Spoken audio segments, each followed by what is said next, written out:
Am I the a-hole for telling my parents that I don't think of them as parents anymore?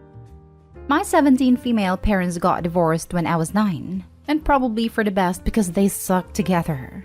The road to get there was messy, and they still don't get along and use any little thing to get at each other. So I've learned to just keep my head down and take care of myself. They both were dating before the ink was dry on the divorce, so remarriages happened a few years ago. My stepdad is alright. He is the only person who didn't expect me to be happy about everything or try to force me to bond, so we stay in our lanes and get along. His son is older than me and overseas in the military, so I haven't had to meet him. But he and my mom recently had a baby.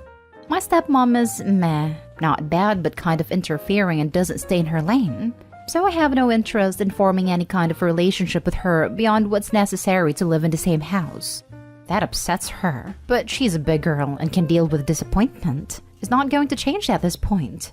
Her kids are still in single digits and kind of irritating, so I avoid them when possible. My parents were busy dating and now dealing with their new families, so I've mostly been left to do my own thing. And when I'm home at either place, I stay in my room and mind my own business. I just got my college acceptance and scholarships finalized, so I'm planning for graduation. I'll be working away for the summer, and it would be more convenient travel-wise just to go directly from there to school in the fall. I already have most necessities with me, and can travel light and buy what I need for my dorm when I get there. My stepmom wants me to come back for a couple of weeks because people will want to spend time with me before I go to school. I told her that wouldn't be necessary. She told my dad, who asked me why, and I told him that at this point we don't have to all pretend we like each other anymore. So it's probably best to call it like it is, and for me to just go and spend some time away for a while. He has his family, mom has hers, and I'm just the last remnant of a failed relationship. So once I'm gone, we're all finally free. They've spent the years since the divorce being more like legal guardians than parents anyway, and I haven't thought of them as actual parents for a long time. It turned into a big circus. My dad blames my mom and my mom blames my dad who writes a script. They're both very hurt. My stepmom thinks I'm being very cruel. My stepdad just said, "You feel how you feel." Now I have to go to counseling. But really, I feel like it needed to be said finally because the elephant has been in the room for a while. Now for the top comments. Not a-hole. 1 point, don't treat the counseling as a punishment. You might actually need support and a professional can provide it. You will recognize if the counselor is a professional by whether he will actually provide emotional support or whether he will try to force you into relationships with people regardless of their horrible treatment of you. There's irony in neither of her parents realizing that they went and immediately proved her point. At least stepdad is chill. Not a-hole. Your plan makes sense and I agree with your chill stepdad. You feel how you feel. They can go to therapy if they are very hurt. But you should be able to move on with your life that you have already taken steps forward with. College, scholarships, job, and to be left alone if that is what you want. That's a very sad view to take on to therapy. I mean, I agree with stepdad's comment, but therapy is not a punishment. If she has some emotional load to unpack, hello, keeping this sort of thing in for years, she should take the opportunity. Therapy isn't cheap, so it may take years for her to afford it for herself if she later decides it would benefit her. OP, if nothing else, think about your future and take advantage of the therapy. What can it hurt? Not stay home. It sounds as if they were busy with themselves and still are. Because they are hurt. And I don't read any concern for your feelings, only how it makes them feel. But go to counseling. This is an opportunity and you should take it. Not because anything here is your fault, but a good counselor probably will tell your parents they need to address your feelings and have them look at how they handled things.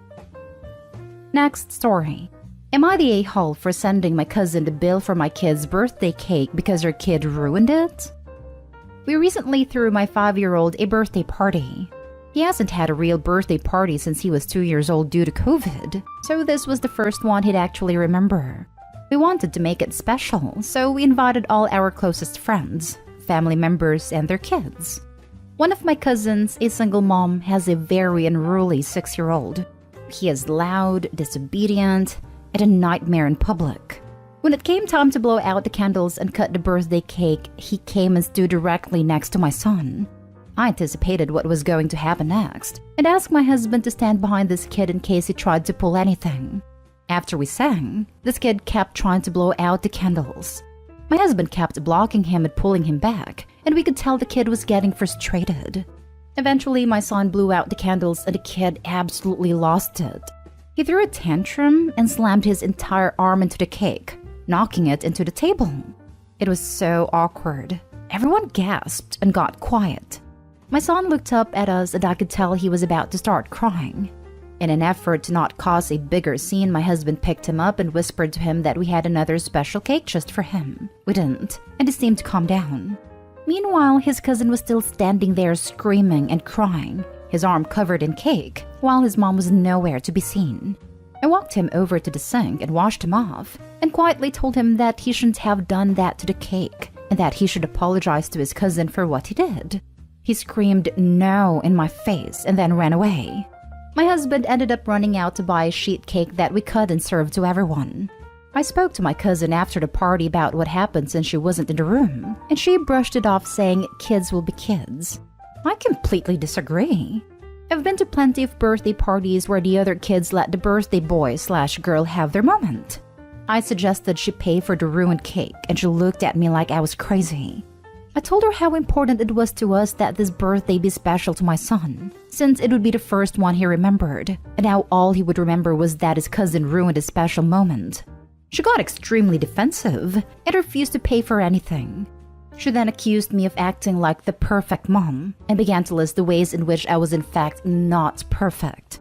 It was a hurtful conversation and we haven't spoken since. I sent her the bill for the ruined cake and she has not paid us. I actually feel she should pay for both cakes, since her kid is the reason we had to get another one, but I didn't go that far.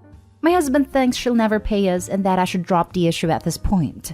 He says that since she's a single mom, it's probably hard on her, and we should cut them both some slack. I understand that, but I feel like it's just letting her and her son off the hook, and this will lead to even bigger problems in the future if we don't hold them accountable. Am I the a-hole here? Not the a-hole. But you'll never get your money and I think you made a point. The kid is a jerk because the parent is a jerk. No longer invite them to any parties and enjoy your immediate family because they seem nice. I agree. You will never get your money back. Your only way to go from here is to cut her out completely, because her son and her bad parenting will only get worse. Plus, holding them accountable isn't going to be the magic lesson that resolves all their issues. Not stay whole, but obviously she's not going to pay for the cake. Don't invite her to any more occasions or events and just write her off. Her son is going to have massive problems in the future no matter what. It's not your responsibility, nor do you even have the ability to prevent that. Hounding her about paying for the cake isn't going to make any difference at all, except make both of you feel more anger and resentment. Believe me, when your son is older, he's going to remember, oh yeah, I remember a-hole cousin Joe ruined my cake that year. I wonder if he's out of jail yet. Yeah. I used to date someone whose younger nephews were this level of entitled. The last time I heard anything, about 12 to 14 years after we broke up, was them in the news being arrested for various destructive stuff. My thought at the time was, not surprising. Next story is titled, Am I the a-hole for refusing to babysit one of my nieces anymore because she stole my son's medicine because she thought it was chocolate? I am a stay-at-home mom of 5 boys, and because I am the only one in our family who doesn't have a job, I also watch my 2 nieces, 5 and 11. Only the 5-year-old is my brother's genetic child. The 11-year-old is from my sister-in-law's previous relationship. Normally, I would have never mentioned that because our family treats both girls the same, of course, but it's relevant in this case. Since my brother and sister-in-law and parents all still work, they come over to my house every day and I care for them and help them with their virtual schooling along with my own kids.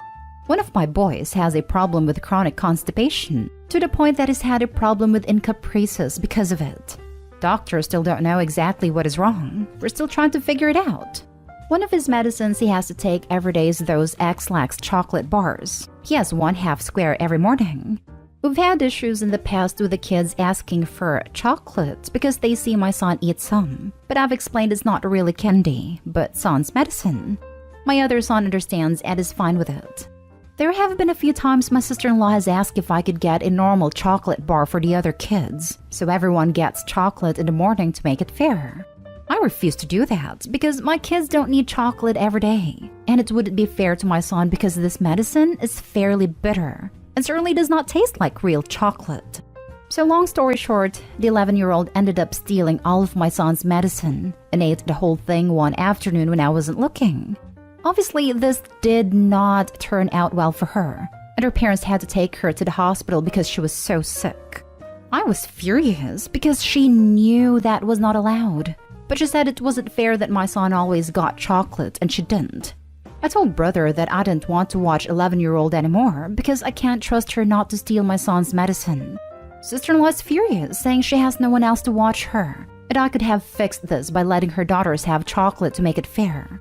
I said I will still watch the 5-year-old, but not the 11-year-old, who is mad at me too and not apologetic at all.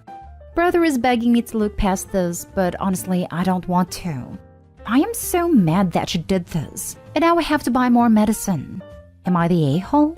She is only 11, but she knew what she did was wrong and still says it's unfair. So how do I know she won't do it again? Just not eat as much? I don't know. Edit. Forgot to add that sister-in-law is accusing me of not wanting to watch 11-year-old because she is not related to me like 5-year-old is. Obviously, that is not true. I love them both equally. I just don't like the behavior of the eldest. The 5-year-old behaves fine. Now for the comments. Not stay home. You clearly explained that it was not chocolate and in fact medicine. Her mother needs to check herself. Not only does her daughter owe you an apology, so does she. You are providing a service that many parents have to pay thousands a month for. You certainly don't owe her daughter snacks that you wouldn't be giving your own children. Medicine is medicine, no matter what it looks like. If she wants to give her child candy, she can do so in her own home. I can only imagine how this girl will end up when she can steal medicine, not have to apologize and apparently suffer no consequences for her actions. She'll be a nightmare in a few years. Or dead. Dead is a realistic option too, because she ate probably days worth of medicine she didn't know anything about. This girl will die of an overdose in my eyes. Scenario. But Mom, I hope he drinks whiskey. I want whiskey too. My best friend has an uncle who got away with everything just like this girl. He's now a 30-year heroin addict in methadone therapy and is dying very, very, very slowly. Her grandmother, who had a big part in his addiction, is 88 now. She spent most of what should have been her retirement and most of her resources keeping him housed, sporadically sober, fed, and out of jail. Oddly, she was super strict on her other 2 kids. They have gone low contact because she kept asking them for money to support the older brother. So many lives ruined because she let him do whatever he wanted as a child. Free childcare, free chocolate, not offering to pay to replace the medicine? Your sister-in-law sounds like she will take from you as much as possible. And if the 5-year-old does something harmful/expensive in the future, I wouldn't expect her to offer to make amends for it either. I'm sorry your generosity has been taken advantage of, not stay home. Right? Holy moly! She should be grateful to have free childcare and discipline her child. My eyes rolled at the idea that you have to give everyone chocolate in the morning to make it fair. 11 years old is old enough to listen and not act out like that after understanding no means no. Doesn't matter what arguments are made, it's all moot. You've made a decision and that's that. You don't even need a reason to stop watching any children besides your own. Do not give in. Last story. Am I the a-hole for splitting chores between my daughters equally? I have 2 daughters, Sadie 23 female and Hannah 15 female. Sadie moved back in with us after she got her college degree. She's not working at the moment and my wife, her stepmom, complained about her not helping out, or at least keeping the house clean. Instead, she goes out with friends mostly daily, or sits chatting or watching Netflix for hours. I had a talk with Sadie and let her know that it's time to help out. I gave her a list of chores to do and she said, whatever, but I still made sure she does them all.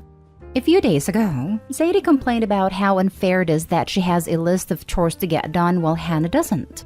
I figured that yes, she's right. And so I went ahead and made an equal list of chores for Hannah, since Sadie stopped doing anything till there's some equality achieved in the house. The problem occurred when Hannah saw the list. She said it was unfair that she gets an equal list of chores as her sister, without keeping in mind that she, Hannah, has school, has piano lessons and homework and therapy appointments, while Sadie sits around or hangs out with friends all day, then come home being free of homework or school. I told her it's all about equality. I don't care which one has more time to spare. Hannah got upset and brought my wife into it. My wife said it's unreasonable to give two girls of different ages, different routines, and responsibilities the same list of chores. I again insisted that I am trying to establish equality, which is the most important thing. Yet my wife said I'm being unfair and requested I give Hannah a smaller list, but I refused. We began fighting, and I flat out told her that just because Hannah's her biological daughter doesn't mean she gets to be favored and cuddled. My wife got pissed over my statement and claimed I was enabling Sadie's irresponsible behavior. We went back and forth on this several times till we both blew up at each other. The girls have noticed because of the tension, and the house is now basically split into two teams. We still haven't reached an agreement, and my wife is choosing to die on this hill. Am I the a-hole? You're the a-hole. You say you're trying to establish equality, but all you're doing is punishing Hannah for Sadie's laziness. You tell your wife she's favoring her daughter. What do you think you are doing? They're not in the same place in life and should not be treated the same. Sadie sounds like a lazy freeloader, whom you've likely catered to her whole life, hence the attitude. And Hannah does work. Equality doesn't work this way. If someone pushes another person down, you don't comfort them both to keep things equal. Hannah's responsibilities include school and other things she does for her health. Having someone load a dishwasher when they aren't doing anything and dumping that on top of someone who is writing a paper before bed isn't equality. The total number of hours/energy exerted Hannah has on her plate is already there. If you put that on a scale and added a chore Sadie has to do, it would not be balanced. As an aside, I'm glad Hannah's in therapy. Very glad. You're the a-hole. Sadie can get off her butt and clean, and she needs a job ASAP. Hannah had a job. It's called school. Your wife is right, and this is really horrible parenting on your part. Stop enabling Sadie by punishing the child that has done nothing wrong. Having chores is one thing, but it's pretty obvious that was never required before. And I'd bet money that Sadie didn't have any when she was Hannah's age.